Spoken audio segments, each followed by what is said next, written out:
출애굽기 4장 1절에서 2절 말씀 2절을 우리가 함께 나누겠습니다. 제가 말씀을 공독하겠습니다. 모세가 대답하여 이르되 그러나 그들이 나를 믿지 아니하며 내 말을 듣지 아니하고 이르기를 여호와께서 내게 나타나지 아니하셨다 하리라. 여호와께서 그에게 이르시되 내 손에 있는 것이 무엇이냐? 그가 이르되 지팡이니이다. 아멘. 오늘 말씀으로 내 손에 있는 것이 무엇냐라는 제목으로 나누기를 원합니다. 우리 앞에 좌우로 한번 인사하실까요? 사랑합니다. 축복합니다. 오늘 말씀에 큰 은혜 받으시기 바랍니다. 네. 우리가 지난주에 이어서 이제 예수님의 질문에 성경에 나온 질문 시리즈를 합니다. 첫 번째 질문은 그 전에 좀 시간이 흘렀는데 뭐였다고요? 오, 예. 내가 어디에 있느냐? 두 번째 지난주 질문이 뭐였습니까? 내가 나를 사랑하느냐? 오늘 세 번째 질문입니다. 내 손에 있는 것이 무엇이냐? 라는 질문. 하나님은 이 땅에 세상의 역사의 수레바퀴를 굴리십니다. 그리고 당신의 뜻을 하나님의 섭리를 이 땅 가운데 이루어 가십니다. 그런데 그 하나님의 뜻을 이루시기에 있어서 어떻게 하시는가? 사람을 사용하신다는 사실입니다. 우리 각자 한 사람 한 사람을 통하여서 하나님의 뜻과 계획을 이루어 가심을 믿으시기를 바랍니다. 그런데 중요한 것은 그러면 하나님은 어떤 사람을 사용하시는가? 아무나 사용하시는 게 아니라는 거죠. 누가 어떤 사람이 하나님의 손에 쓰임을 받는가? 또 사용된다면 어떤 식으로 사용이 되어지는가? 이것이 참 중요합니다. 여러분은 어떠십니까? 여러분 하나님의 손에 쓰임 받고 계십니까? 주님의 일을 내가 하려고 할 때 제일 우리 가운데 다가오는 부딪히는 문제가 있습니다. 내가 과연 주님의 일을 할 만한 사람이 되는가 하는 질문이요. 여러분 어떠십니까? 내가 하나님 일을 할 만한 자격이 될까요? 우리는 때때로 하나님의 일을 하기를 소원을 하지만 그러면서 막상 하려고 하면 또 망설여지기도 합니다. 내가 과연 그럴 자격이 있는 사람인가? 내가 능력이 되는가? 연말에 항상 어떤 직분을 맡기려고 하면 나는 부족해요. 나는 안 돼요. 못해요. 그런 소리를 제가 제일 많이 듣습니다. 왜 그런 얘기를 할까? 우리가 주님의 일을 하기 위해서는 뭐 그래도 내가 좀 돈도 있어야 할 것 같고 할 수 있는 뭐 시간도 있어야 될 것 같고 내가 좀 말도 잘해야 될 것 같고 남들 보기에 뭐 부끄럽지 않은 그런 사람이어야 될 것 같은데 막상 자신을 돌아보면 그러질 못합니다. 그래서 망설이고 주저하는 경우가 많습니다. 또 어떤 분들은 뭐 그럼에도 불구하고 내가 순종하는 마음으로 감당하기도 합니다. 난 할 수 있는 자격이 안 되지만 말씀에 순종해서 하기도 합니다. 목사가 어떤 사람 좋아할까요? 어떤 사람 좋아할까요? 아멘.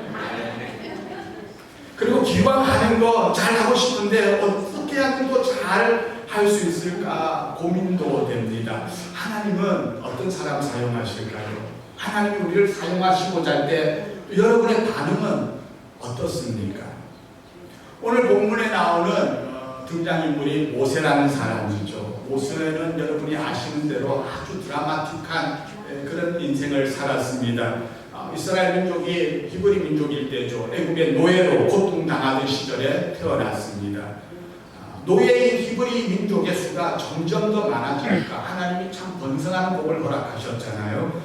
수가 너무 많아지니까 이 바로 왕이 위기를 느꼈습니다. 그래서 산파들에게 뭐라 명령합니까? 아이가 태어나면 남자아이는 다 죽여라고 명을 내립니다. 모세가 태어났을 적에 그 어머니가 모세가 범상심을 깨닫고 아이를 모세를 몰래 숨겨서 몇 달을 기르죠. 그런데 아이가 점점 커지다 보니까 더 이상 숨길 수가 없습니다.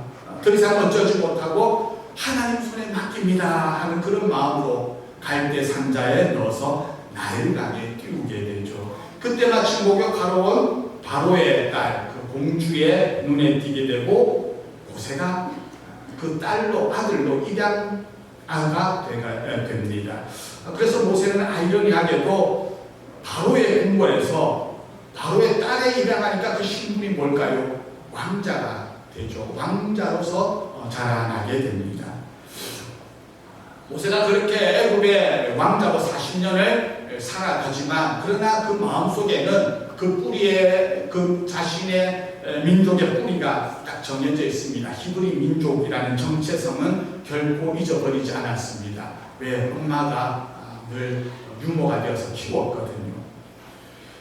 어느 날 이 모세가 거리를 걸어가는데 동족인 그 히브리 노예가 애굽 관리에게 가혹한 매질을 당하는 것을 목격하게 됩니다.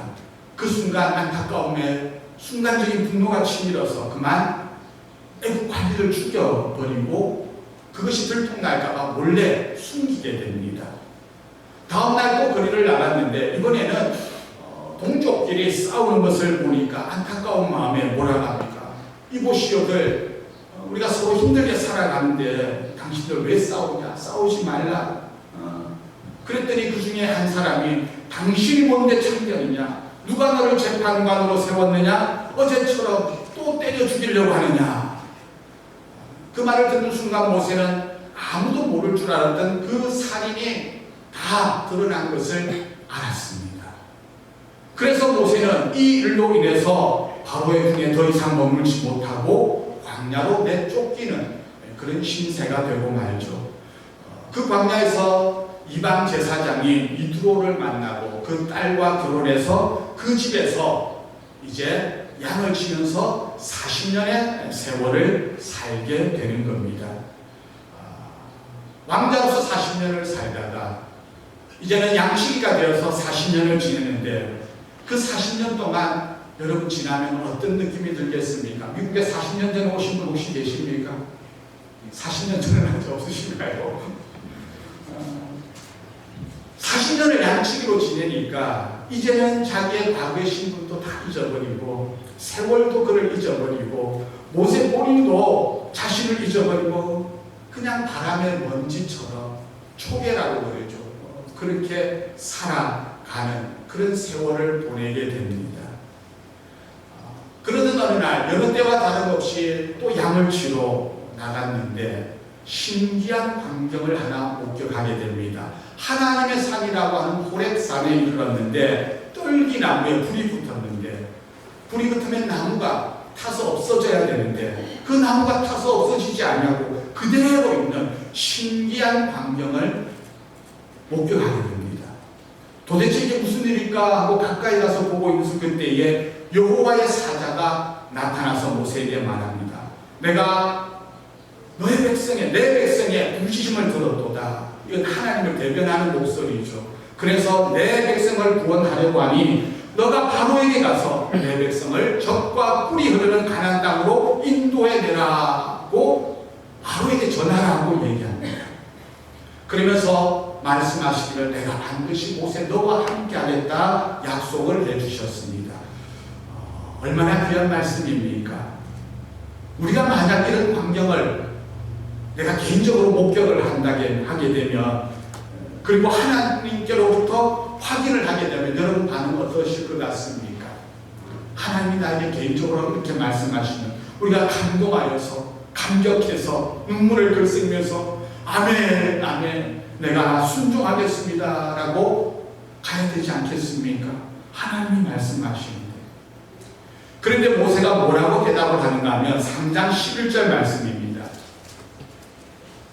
우리 함께 읽어보겠습니다. 시작. 모세가 하나님께 아뢰되 내가 누구의 바로에게 가며 이스라엘 자손을 애굽에서 인도하여 내리까. 그가 하는 말이 내가 누구이기에 바로에게 갑니까? 이 말에 어떤 모세의 마음이 담겨 있습니까? 40년 빈들에서 광야에서 홀로 겪어냈던 그 서름, 그 세월 속에 차곡차곡 쌓여있던 하나님을 향한 어떤 원망 같은 것들이 아주 드러나 있지 않습니까? 모세로서는 그 하나님의 말이 기가 막힌 이야기입니다. 왜 이제 와서 그런 얘기를 하시냐는 거죠. 40년 전에 애굽의 왕자가 있을 때 이 말씀을 하셨더라면 얼마나 좋았겠습니까? 그때는 하나님이 지금 말씀하시는 것이 모세가 원하는 바와 똑같았고 이 일을 이룰 수 있는 모든 조건도 모세는 가졌다고 생각을 했습니다. 애굽의 왕궁에서 40년 자라면서 그 애굽의 학문과 문화를 다 익혔고 왕자로서 힘과 권력도 있었고 그게 자기 민족을 사랑하는, 그래서 애굽 사람을 쳐서 죽일 만한 그런 용기도 있었습니다. 능력도 있었습니다. 얼마든지 마음 먹고 할 수 있었습니다. 그런데 그때는 하나님이 모세를 부르지 않으셨습니다. 오히려 광야로 쫓겨나서 40년이나 양이나 치면서 쓸쓸하게 살아갈 때, 여기서 광야에서 모세는 모든 것을 다 포기하죠. 자기가 그 전에 가졌던 용기도 소망도 다 죽었습니다. 이제 모세에게 남은 건 아무것도 없습니다. 양을 치는 한 초라한 노인에 지나지 않았습니다. 그런데 바로 그때에 하나님께서 모세를 부르시는 겁니다. 그러니 억울할 만도 하죠. 젊었을 때, 내가 모든 걸 갖추었을 때, 그냥 그때는 버려두신 하나님께서 이제 늙어서 쓸모없는 모세를 불러서 내 백성을 이끌어내라 하니, 모세는 그냥 원망이 섞여있는 자조의 탄식이 나오는 말이, 이제 와서 내가 그걸 어떻게 할 수 있습니까? 라는 말입니다. 그런 모세에게 하나님이, 야, 내가 너와 함께 가겠다. 그러니 너 걱정하지 말고 가라. 하나님이 얘기했더니 또 모세가 하는 말이 뭔가, 그들은 제 말을 듣지 않을 겁니다. 저는 말을 잘 못합니다. 다른 사람을 보내세요. 하나님 앞에서 계속해서 사명을 피하려고만 합니다. 모세의 심정이 충분히 이해가 가죠. 나이가 80이나 됐는데 이제 와서 새롭게 시작하는 것에 대한 두려움과 주저함들이 얼마든지 있을 수가 있습니다. 모세가 인생을 몇 년을 살았습니까? 120년을 살았습니다. 그 모세의 인생을 120년을 3등분을 할 수가 있습니다. 첫 번째 단계는 뭐예요? 왕자로서 40년의 세월을 산 것. 그리고 두 번째는 처가에서 광야에서 양치기 하면서 40년을 지낸 것. 그리고 마지막 세 번째 단계는 뭡니까? 가나안에서, 다시 광야로 돌아와서 가나안에서 이스라엘 백성을 이끌던 40년의 세월. 그래서 모세는 120년 동안 살게 됩니다. 이 세 인생의 삶 과정 가운데 모세 인생에서 가장 빛나는 단계는 어디일까요? 1번 왕자, 2번 양치기, 3번 백성의 인도자. 자, 몇 번일까요? 1번이라고 하시는 분 없습니까? 왕자인데 백성들을 이끌고 모진 고난과 힘든 시간들을 광야에서 비록 겪긴 하지만 그 어려움을 이기고 적과 꿀이 흐르는 땅으로까지 인도해 갔던 그 3단계의 시간, 이것이 가장 모세에게 아름답고 위대한 40년이라고 할 수가 있습니다. 하나님은 모세의 인생의 막바지라고 할 수 있는 그 뒷부분의 인생을 아름답게 사용하시는 거죠. 젊을 때도 아니고 힘있고 경험있고 그런 중년의 때도 아니고 나이 80이 되어서 인생 막바지로 갈 때 하나님이 사용하셨습니다. 우리 인생도 그런 것 같습니다. 여러분 자신을 어떻게 받아들이십니까? 나는 이미 이제 나이가 많아, 이제 늙었어, 늦었어 라고 우리가 생각할지 모르는데, 갖가지 핑계를 내가 대더라도 하나님은 지금이라도 우리를 사용하실 수 있습니다. 아멘. 어쩌면 지금까지 살아오면서 내 인생에 일어났던 어떤 일들보다 더 크고 위대하고 아름다운 일을 하나님이 지금 여러분을 통해서 사용하실 수 있습니다. 여러분의 남은 시간이 10년일지 20년일지 모르지만 그 기간이 여러분의 인생의 최고의 해가 되기를, 최고의 시간들이 되기를 주 여러분으로 축원합니다. 하나님이 그렇게 사용하기를 축원합니다. 요즘 인생의 사람들의 수명을 몇 세라고 합니까? 평균 수명이 몇 세입니까? 100세요? 100세 시대는 이제 바라지만 100세까지는 안 되고 80은 훌쩍 넘었습니다. 100세는 안 되지만 그래도 건강관리 잘하면 90세까지는 너끈하게 살죠. 우리 두 분 계시지 않습니까? 남성 대표, 여성 대표 한 분씩 계시는데 모세의 80세 120세까지 살았는데 80세는 오늘날 그러면 몇 세에 해당될 수가 있을까요? 90세까지 우리가 산다고 그러면 몇 세에 해당됩니까? 60에 해당되잖아요. 120을 3등분 하면은 80세는 90세에 60에 해당하는 그런 나이입니다. 그래서 그런 말 있잖아요. 인생은 몇 세부터? 인생은 몇 세부터? 인생은 60부터. 아멘. 전 아직 인생 시작하지 않았어요. 인생의 시작, 후반 시작이라고 할 수는 60부터 90까지가 최고의 시간. 나 90 넘었는데요. 아니요, 그거는 100세까지 최고의 시간이 될 겁니다. 그러니까 나이 들었다고 이 나이에 무슨 포기하지 마세요. 나이가 들었어도, 연세가 들었어도 지금이라도 늦지 않았습니다. 내가 젊을 때 배우고 싶었던 것, 하고 싶었던 것들, 직장 다니라 일하느라 못했던 것들이 있다면 지금이라도 시작하세요. 배우세요. 그냥 있지 말고 뭔가 도전을 하세요. 악기 같은 거 하나 배우세요. 사람들이 은퇴하고 나서 후회하는 것 중에 한 가지가요, 내가 내 인생에 악기 하나 정도는 연주할 수 있게 배워둘 걸 하는 그런 후회를 한다고 합니다. 여러분 혹시 그런 분 계십니까? 지금도 안 늦었으니까 얼마든지 배우세요. 트럼펫, 색소폰, 키보드 괜찮아요. 우리 잘 가르치는 선생님도 계셔요. 얼마든지 배우세요. 드럼도 도전해보세요. 얼마나 좋습니까? 내 인생 이제 끝이야, 끝물이야, 이대로 흘러가다가 그냥 하늘 날아가는 것이 아닙니다. 인생도 그렇고 지금부터 내가 너를 쓰겠다. 모세도 그렇게 하셨지만 하나님이 저와 여러분을 그렇게 사용하신 줄로 믿습니다. 이전의 80평생의 삶보다 앞으로 남은 생애가 가장 빛나게 모세를 사용하신 것, 하나님이 여러분의 인생 후반전도 이렇게 아름답게 귀하게 써주시기를 주의 이름으로 축원합니다. 그렇게 쓰시겠다고 하나님께서 말씀하시는데 모세의 반응이 뭡니까? 모세는 그 앞에 주저합니다. 하나님, 그들이 내 말을 듣지 않을 겁니다. 아니야, 들을 거야. 그런데 또 변명하여 최종적으로 하는 말이 뭡니까? 4장 10절 말씀인데요. 함께 읽어봅시다. 시작. 모세가 여호와께 아뢰되 오 주여, 나는 본래 말을 잘하지 못하는 자니이다. 주께서 주의 종에게 명령하신 후에도 역시 그러하니 나는 입이 뻣뻣하고 혀가 둔한 자니이다. 모세가 하는 말, 나는 본래 말을 잘 못합니다 라고 얘기합니다. 사실일까요? 모세는 말을 잘 못하는 사람이 아니었습니다. 사도행전 7장에 보면 이렇게 되어 있죠. 함께 읽습니다. 시작. 모세가 애국 사람의 모든 지혜를 배워 그의 말과 하는 일들이 능하더라. 바로 왕궁에 있을 때 뭐가 능했다고요? 그의 말과 하는 일이 능하였더라. 말에 능한 자였습니다. 말을 잘하는 사람이었습니다. 그런데 모세가 이제 하나님 앞에 와서 하는 말이, 나는 말을 못하는 자입니다. 자신감이 뚝 떨어졌어요. 왜요?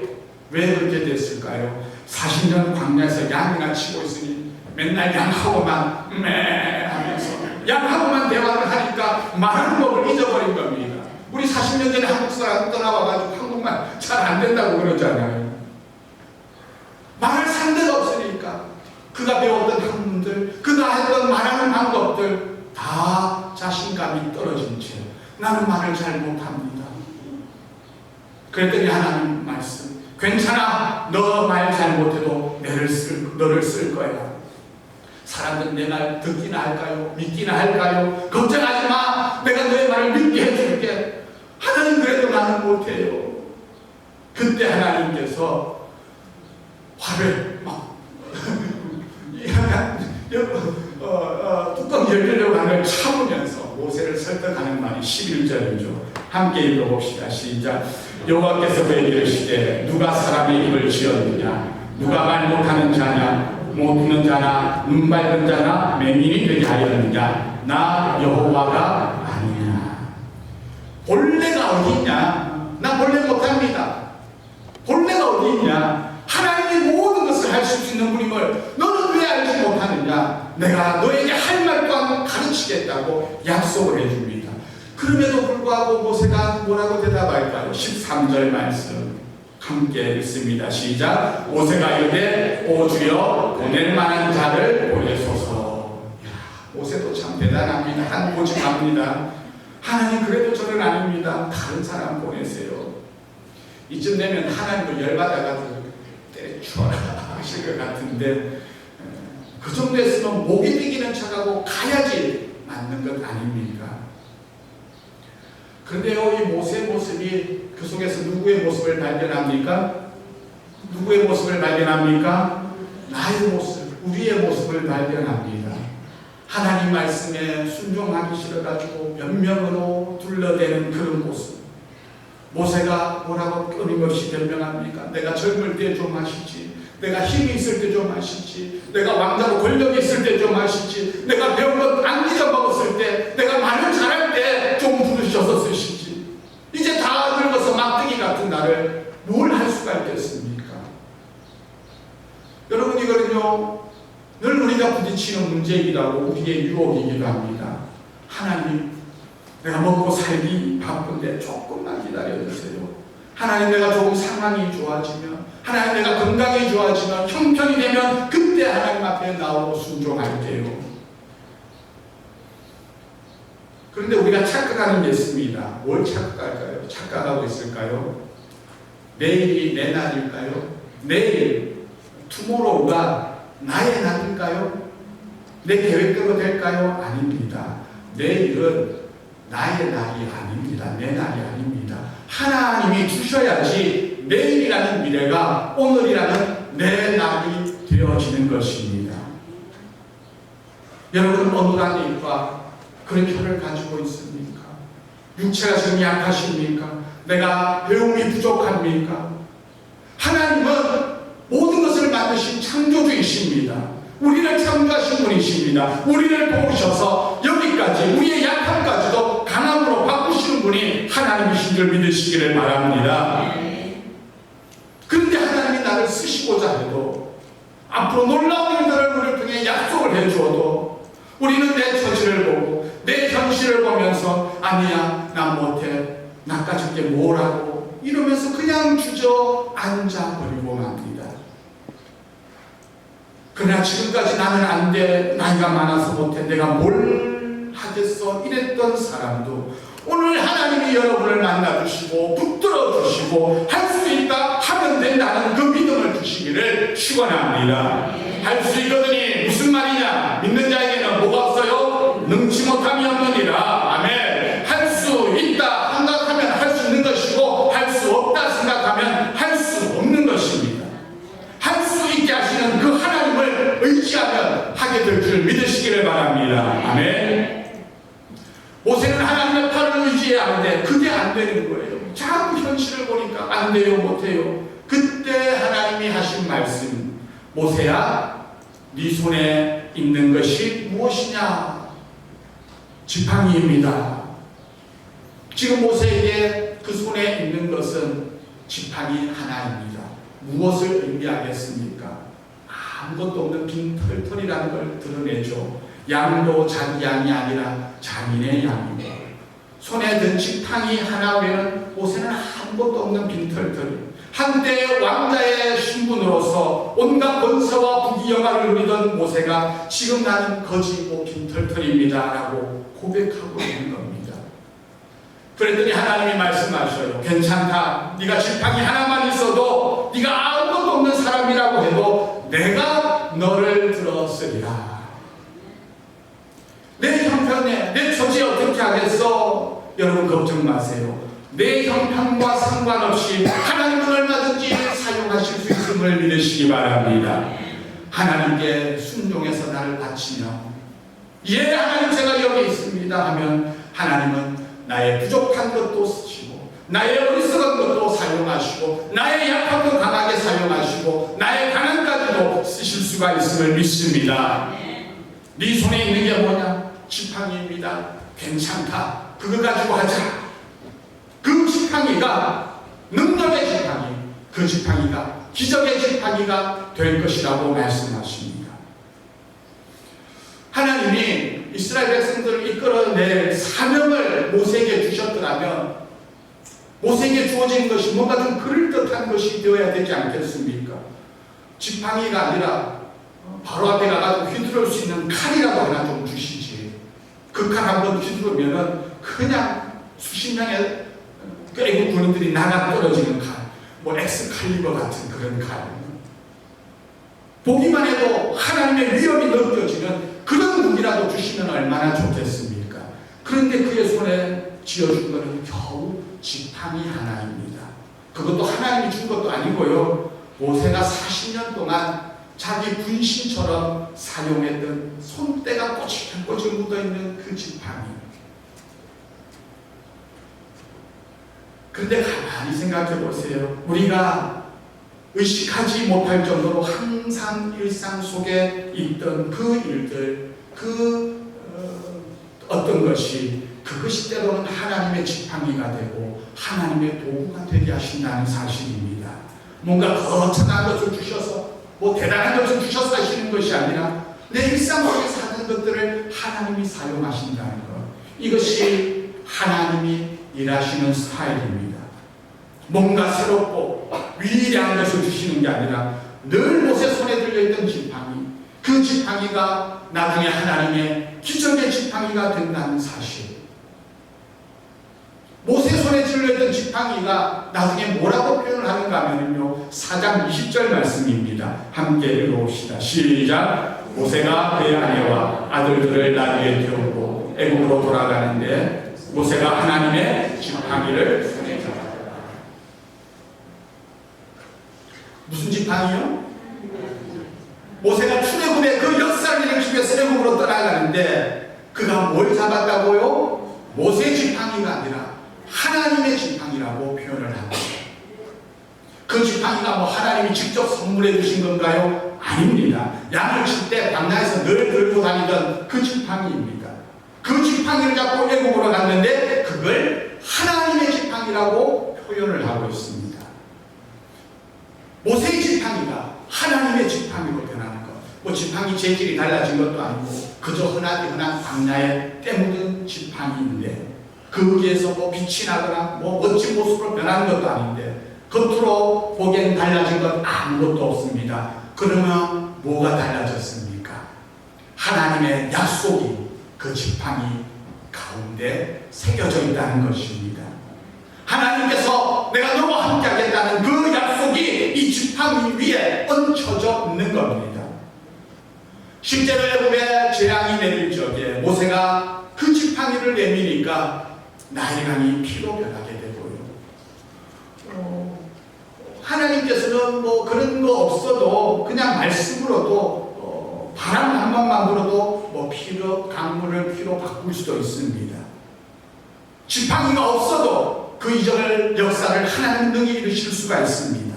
그런데 하나님은 뭐라고 말씀하시는가? 모세에게 지팡이로 물을 치라고 말씀하시고, 지팡이로 홍해를 가르라고 말씀하시고, 지팡이로 돌을 치라고 말씀하시고, 하나님은 이적이 기적이 일어날 때마다 모세를 통해서 사람의 손에 들린 그 지팡이를 통하여서 하나님의 이적과 기사를 이루셨습니다. 모세 자체에게 능력이 있었습니까? 지팡이가 특별해서 그렇습니까? 아닙니다. 모세를 저쪽에 밀어놓고 하나님이 직접 그 모든 일을 하셔도 되는데 하나님은 모세와 지팡이를 통해서 그 일들을 이루셨다는 사실. 지금 모세는 그 놀라운 하나님의 구원에 막대기처럼 그가 붙들려서 사용하고 있다는 사실입니다. 우리는 흔히 출세하기 위해서, 세상에 성공하기 위해서 뭐가 있어야 된다고 말합니까? 성공을 하려면 뭐가 있어야 돼요?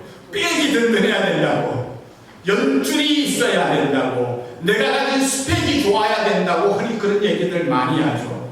그러면은 그러지 못한 사람은 상대적으로 어떤 마음이 듭니까? 자괴감이 듭니다. 나는 가방끈도 짧고 백도 없고 나는 가진 줄도 없고 그냥 나는 맨 땅에 헤딩해야 돼. 그래서 맨 땅에 헤딩하는 것을 뭐 흔히들 흙수저라고 얘기하기도 하고 나는 아무런 백이 없어 라고 얘기를 합니다.